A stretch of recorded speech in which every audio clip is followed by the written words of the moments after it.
పేరునగ ధీరుడు, ప్రపంచ స్థాయి రాజకీయ ధురంధరుడు, రాజకీయ మేధావి,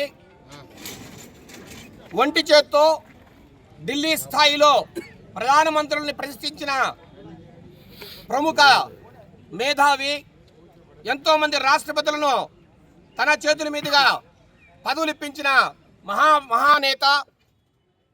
ఈరోజు రాష్ట్రంలో పేద ప్రజల కోసం, బడుగు బలహీన వర్గాల కోసం, ఆంధ్రప్రదేశ్ ప్రగతి కోసం పరితపిస్తున్న మహానేత, మాన్యులు, మన ప్రియతమ ముఖ్యమంత్రి వర్యులు శ్రీ నారా చంద్రబాబు నాయుడు గారు. ఆయన తనయుడు యువగలంతో తన సత్తా చాటి ఈ రాష్ట్రంలో యువతకు ఒక ఐకాన్ లాగా నిలిచి ఎంతో మందికి ఆదర్శంగా నిలుస్తూ భావితరాలకు తన నాయకత్వాన్ని అందించడానికి ఉరకలేస్తున్న కాబోయే ముఖ్యమంత్రి శ్రీ నారా లోకేష్ గారు గత 5 సంవత్సరాలుగా ఎన్నో అరాచకాలకు, అన్యాయాలకు ఆలవాలమై ప్రజలను నానా హింసలకు గురి చేసి 5 సంవత్సరాల్లో ఈ రాష్ట్రాన్ని భ్రష్టుపట్టించిన జగన్మోహన్ రెడ్డి పరిపాలన అందముందించి గత సంవత్సరం జూన్ 12న మన మాన్య ముఖ్యమంత్రి వర్యులు శ్రీ నారా చంద్రబాబు నాయుడు గారు ప్రమాణ స్వీకారం చేసి ముఖ్యమంత్రిగా ఈ రోజుగా సరిగ్గా ఏడాది అయింది. నారా చంద్రబాబు నాయుడు గారి ఆధ్వర్యంలో, అట్లాగే లోకేష్ బాబు గారి ఆధ్వర్యంలో ఈ ఒక్క సంవత్సరంలో ఎన్నో అద్భుతాలు మనం చూసాం. ఆయన వచ్చి రాగానే, తెలుగుదేశం ప్రభుత్వం వచ్చి రాగానే వృద్ధులకు, అవ్వాతాతలకు 3,000 రూపాయలు ఉన్న పెన్షన్ 4,000 చేశారు. గత ప్రభుత్వంలో ఇసుకను అమ్మి తమిళనాడులో ఒక కాంట్రాక్టర్ ఉన్నాడు, శేఖర్ రెడ్డి అని. అలాంటి వ్యక్తి ద్వారా, అట్లాగే ఇక్కడ ఉన్న పెద్దిరెడ్డి మిథున్ రెడ్డి, విజయసాయి రెడ్డి లాంటి సామంతరాజులను పెట్టుకొని 1,000 కోట్లు, నాకు తెలిసిన వరకు 1,00,000 కోట్లు ఒక్క ఇసుకలో దోచేశారు. అలాంటి ఇసుకను ఈరోజు పూర్తిగా ఉచితంగా ఈరోజు ప్రతి ఒక్కరికి సరఫరా జరుగుతోంది.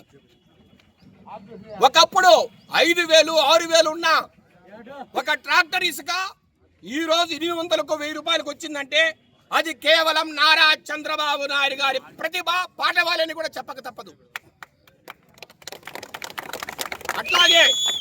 అట్లాగే పూర్తిగా జాబ్ బ్రాండ్స్ ఉపయోగించి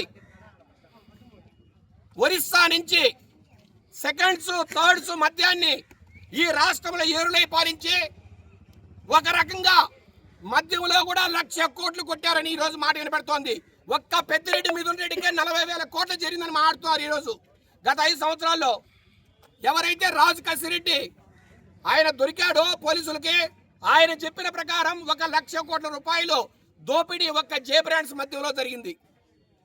ఆ జే బ్రాండ్స్ మధ్యాన్ని పూర్తిగా రూపుమాపి, పూర్తిగా ఈరోజు మళ్ళా ముందు ఎట్లా ఉండిందో, ఏ రకంగా బ్రాండ్స్ ఉన్నాయో ఆ బ్రాండ్స్ కు తెచ్చి రేటు తగ్గించి ఈరోజు మళ్ళా ఇబ్బంది లేని పరిస్థితులు తెచ్చిన వ్యక్తి శ్రీ నారా చంద్రబాబు నాయుడు గారు.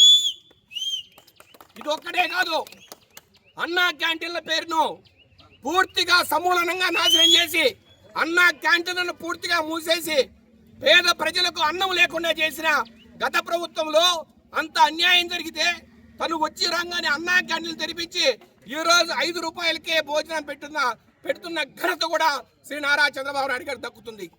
ఇలా మాట్లాడుతూ పోతే ఎన్నో ఉన్నాయి. మీరు ఇంకా ఒకసారి ఆలోచించండి. అందరికి కూడా విజ్ఞప్తి చేస్తున్నాం, రాష్ట్ర ప్రజలకు, అట్లాగే రాజంపేట ప్రజలకు కూడా. ఈరోజు తల్లికి వందనం 15,000 రూపాయలు. మొన్న ఎప్పుడో ఒకసారి టీవీలో చూసాం. జగన్మోహన్ రెడ్డి కామెంట్ చేస్తున్నాడు, నీకు 15,000 అన్నారు, ఏదైంది డబ్బని.